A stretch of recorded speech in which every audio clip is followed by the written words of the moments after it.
Yes, Senator Ludlam. Thanks, Chair.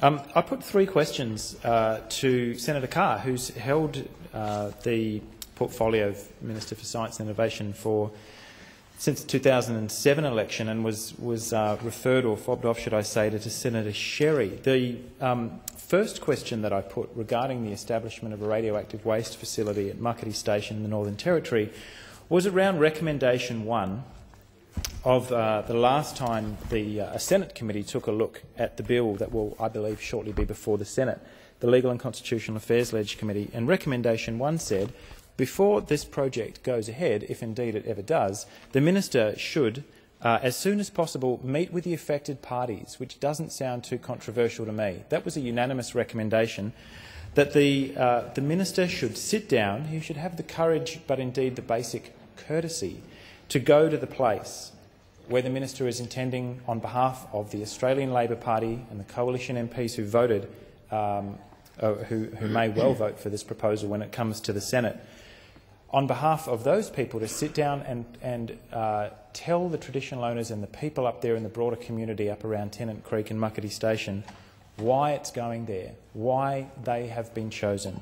And until he goes and does that, the recommendation from the Senate committee was that in fact this project should not proceed, which I don't think is controversial at all.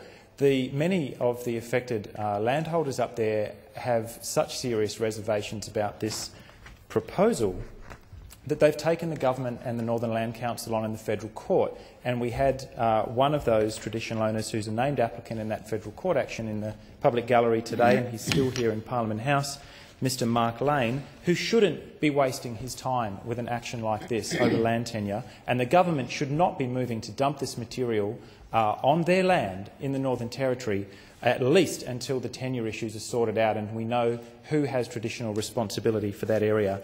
It is absolutely outrageous that the government should be proposing to dump the most dangerous industrial materials that this country produces, putting them in shipping containers on semi-trailers and taking them to a cattle station. It's absolutely ridiculous, and for the government to be proceeding with the consent of the opposition, I understand, to legislate this matter before we even know who has responsibility for that country, to me speaks of terra nullius, and it's something that I think most members of this chamber and the other place would have hoped that we'd have set to rest. But that is effectively what this is. We are treating it as though it is empty land. The other questions that I put probably seem somewhat out of left field, but why, subsequent to the 2007 election, was responsibility for radioactive waste management transferred from the science and innovation portfolio, where it had been in various guises probably since the 1950s, and suddenly yanked it across and put it in resources and energy.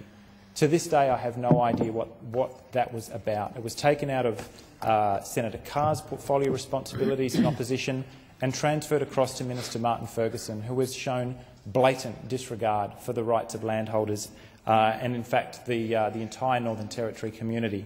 And perhaps the Labor Party just thinks there's a handful of seats up there that they can do away with, and there's some kind of rather nasty political calculus at work that just says it doesn't really matter if the coalition, or heaven help us, even the Greens, bowl over a couple of seats in the Territory, we can dump it up there. It's not happening. That material is not going to Muckaty Station, and this minister will have cost the country collectively several years in taking up this failed approach. And he should have known, if he'd studied even the history, the limited history in this country, of attempting to coercively dump radioactive waste on people, the minister should have known that this was going to end in failure. And so now there's a tenure dispute in the federal court. We will be contesting this legislation when it comes into this chamber.